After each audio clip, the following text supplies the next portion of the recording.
Today's topic, the meaning of life. This is a question that's often asked facetiously. It's often asked in a funny kind of a way, but the real question behind it is, what is the purpose of life? Why are we here? Why am I here? Why am I suffering through the things that I'm suffering through? Why am I going through the things that I'm going through? Why am I dealing with the things that I'm dealing with? And is there some purpose at the end of all this, or is this just a bunch of stuff that's happening? And if that's the case, how am I supposed to convince myself to get through all this? It's kind of a funny question because there's an inherent bias or an inherent assumption in this question. When you ask, what is the meaning of life, or you mean, what is the purpose of life, the inherent assumption in this is that there is a purpose to life, which is why it's kind of funny at times if you think about it, because, see, we anthropomorphize everything. And so we attribute human qualities to things that are too complex for us to understand, oftentimes. And so we do this a lot in religion, and we do this a lot with the metaphysical and with God, and generally things that we don't understand, we attribute human qualities to. So when we do something, we do it with a reason, so we assume that if God or the universe or whatever it is you believe in has created something, there must have been a reason too. We say that, don't do this will make God angry, or do this will make God happy, or this will displease God, or this will make God pleased or make him happy with you. We've even gone so far as to assume that he's a he, which is kind of an interesting assumption as well. So when we don't understand things, we simplify them by looking at them in human terms. And so, like I said, when we talk about creation, we assume that, okay, well, creation must exist because the creator must have had a purpose. There must have been a reason, because we don't do anything without a reason, and we don't do anything without a purpose. And so the inherent assumption here is that there is a purpose at all. What if there wasn't a purpose? What if creation was just a consequence of there being a creator? What if creation was just a consequence of consciousness? It's kind of like you go to bed tonight and you have a dream. And in your dream, you went to the supermarket and you met a friend and you struck up a conversation and you had this long, interesting conversation with this friend, and you went to the cash to cash out and you got into an argument with the cashier and you had this huge, long experience, this dream that spanned maybe what felt like half an hour, 45 minutes. And then you wake up from your dream and you're like, oh wow, that was the weirdest dream. And you tell a friend about it. And your friend says, why did you create that dream? What was the purpose? And it's kind of a nonsensical question because it's like, there was no purpose for creating that dream. I just went to sleep and I dreamt. And this is what I dreamt. In that case, the entire creation that you created in your mind, that entire universe that you created, which by the way felt very real in the moment, when you were dreaming, you were 100% convinced that everything was real and everything was actually happening. You were actually in that supermarket, talking to that person, having that conversation, getting to that fight with that cashier over a discount sticker or something like that. And now that you're no longer in the dream and you have a sense of perspective on it, when somebody asks you, well, why did you create that? Or why did you create that entire existence or that entire universe, or that entire set of experiences in your mind, that entire world that you created in your mind when you were dreaming? What was the purpose? There is no purpose. You just went to sleep and it happened. You dreamt something. In that case, the creation that happened in your mind was a consequence of there being a creator, you, and that creator being conscious. So, kind of an interesting philosophical question. We'll delve more into this topic when we get into more advanced videos. But for the time being, it's just something to laugh at, something to look at kind of with an interesting sort of a perspective that maybe things aren't necessarily the way we assume that they are, and things aren't always as simple as the way we look at them, and maybe that we have the causality reversed sometimes when we look at things. So the religious man describes life as a test. He says that life is a test, we're here to participate in this test. If we do good and we pass the test, we go to a great place. And if we do bad and we don't pass this test or we fail this test, we go to a terrible place. And this is a way of simplifying an abstract concept that the average man could not possibly hope to understand. Those who have seen more than what we have, and those who have experienced more than what we can experience, have taken something complex and abstract, something that the mystics understand, and simplified it into terms that we understand. We don't even understand the physical universe that we live in. We don't understand the science and the physics of the universe that we can see and touch and taste and feel. How could we possibly be so arrogant to expect that we're going to understand the motives and motivations of a creator who exists possibly several levels or planes above and beyond where we are, and created this vast universe of materiality which we don't understand, and possibly several layers of creation of spirituality which we haven't even touched yet. So the religious man, like I said, describes this as in very simple terms: good, bad, pass, fail, heaven, hell, end of story. The mystic presents a slightly more complicated story. And so the mystic will tell you that perhaps life isn't so simple. Perhaps life isn't just a situation where there's a test that you either pass or you fail, and then end of story, you either spend eternity here or eternity there, and that's the end of it. The mystic will describe life as perhaps something a little bit more wholesome, and perhaps something a little bit more palatable, and a little bit more comforting, in the sense that maybe we can take this pressure away of saying that, oh my God, I have to do everything perfectly or I'm going to end up in this place for the rest of my life or the rest of eternity. Perhaps life is more than a test. Perhaps the most powerful being in existence isn't trying to test us in a series of obstacles that he's laid out for us, with a mentality and a mindset that he's put into us and circumstances that he's surrounded us in. Perhaps in that situation there's no need to test us. Perhaps life isn't a test. Perhaps life is a series of lessons. Somebody who's omniscient and all-knowing doesn't need to test us. He needs to teach us. And that's what this is. The life that we live in is a series of lessons that causes us to learn and to grow and hopefully find our way back home. Because if you believe that there's something greater than all of us, there's something bigger than all of us, there's something that's absolutely and universally good out there, whatever you choose to call that, whether it's some type of God that you believe in, whether it's the universe or some sort of plane of existence or plane of creation beyond the universe that we live in, whatever it is, if you believe that there's something good out there, something absolute, then it only makes sense that this physical existence that we live in is something temporary that we're meant to experience and gain from, and then eventually go back to that state of absolute good, or that place of absolute happiness or absolute bliss, or the root of creation, whatever that is. It only makes sense that we'd eventually have to find our way back there. And that's what the purpose of life is. That's what the meaning of life is to find our way back home.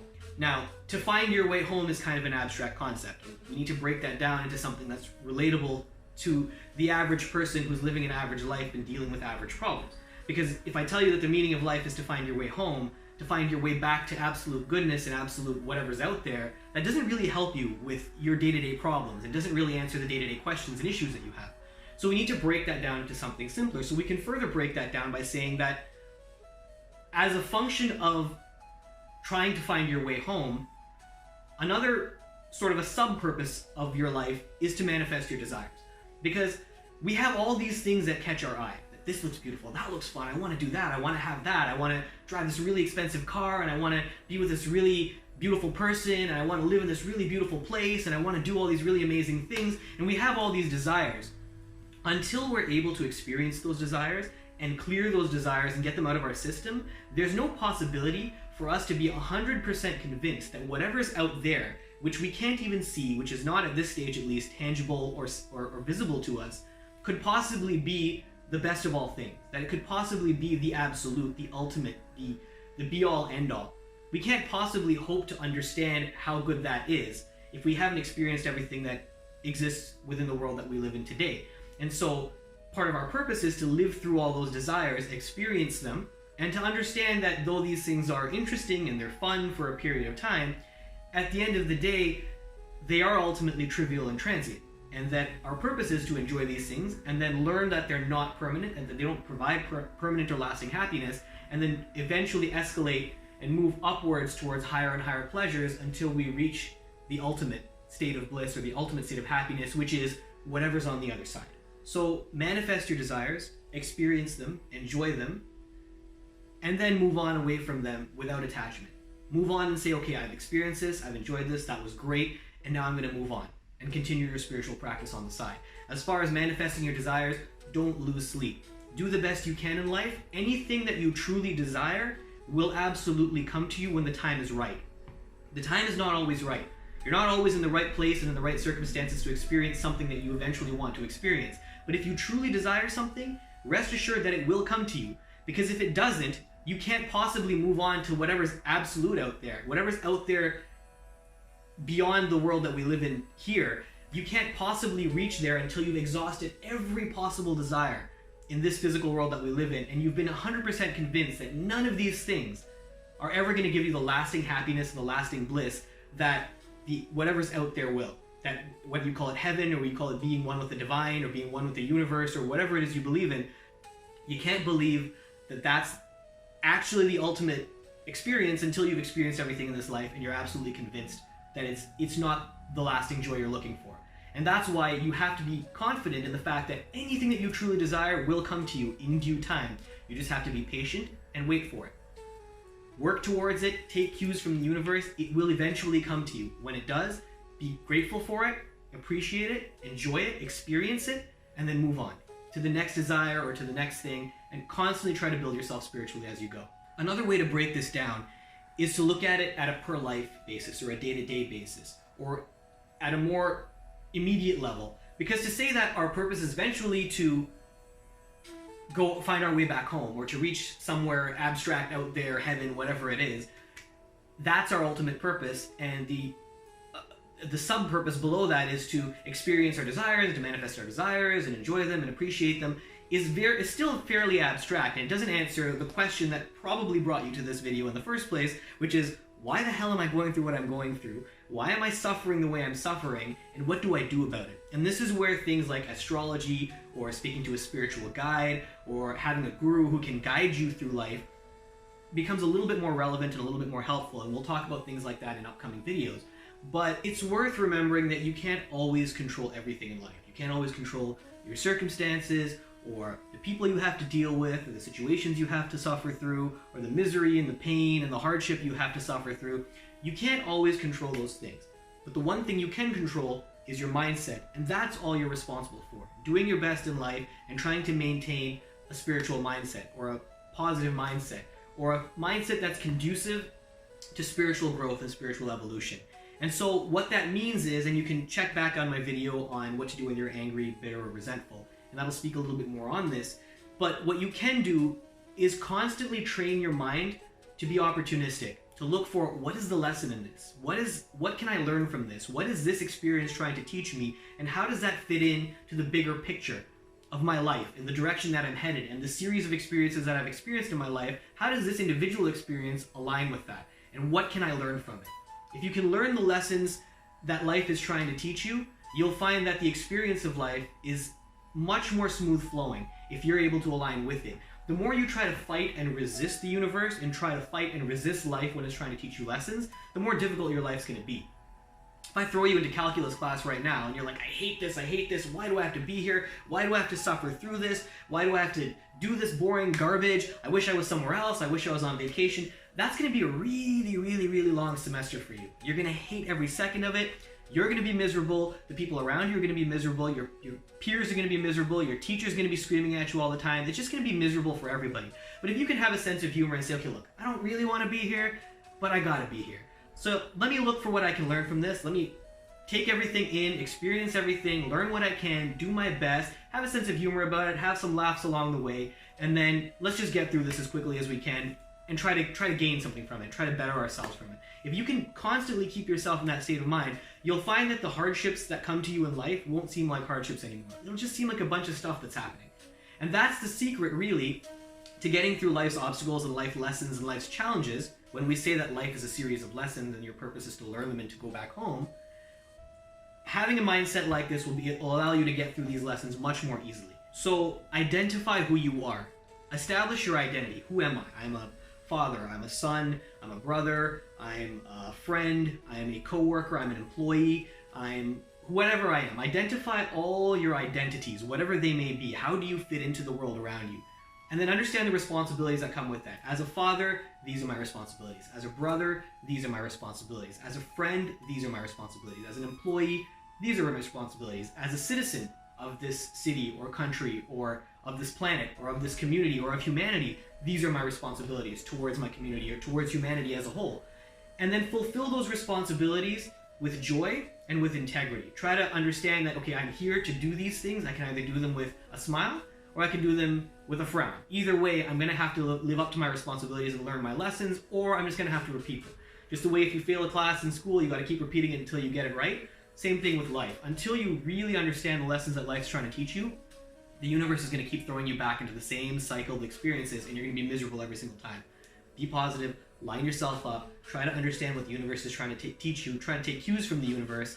That will get you on track to get to where you need to go much more happily, and to get through life much more happily, and then constantly build your spiritual practice on the side, whether that's organized religion, or whether that's just being a humanitarian, or whether that's meditation, whatever it may be for you. Just practice your spiritual practice on the side, and eventually the paths will merge and you will find your place in the universe. And again, listen to the universe for cues.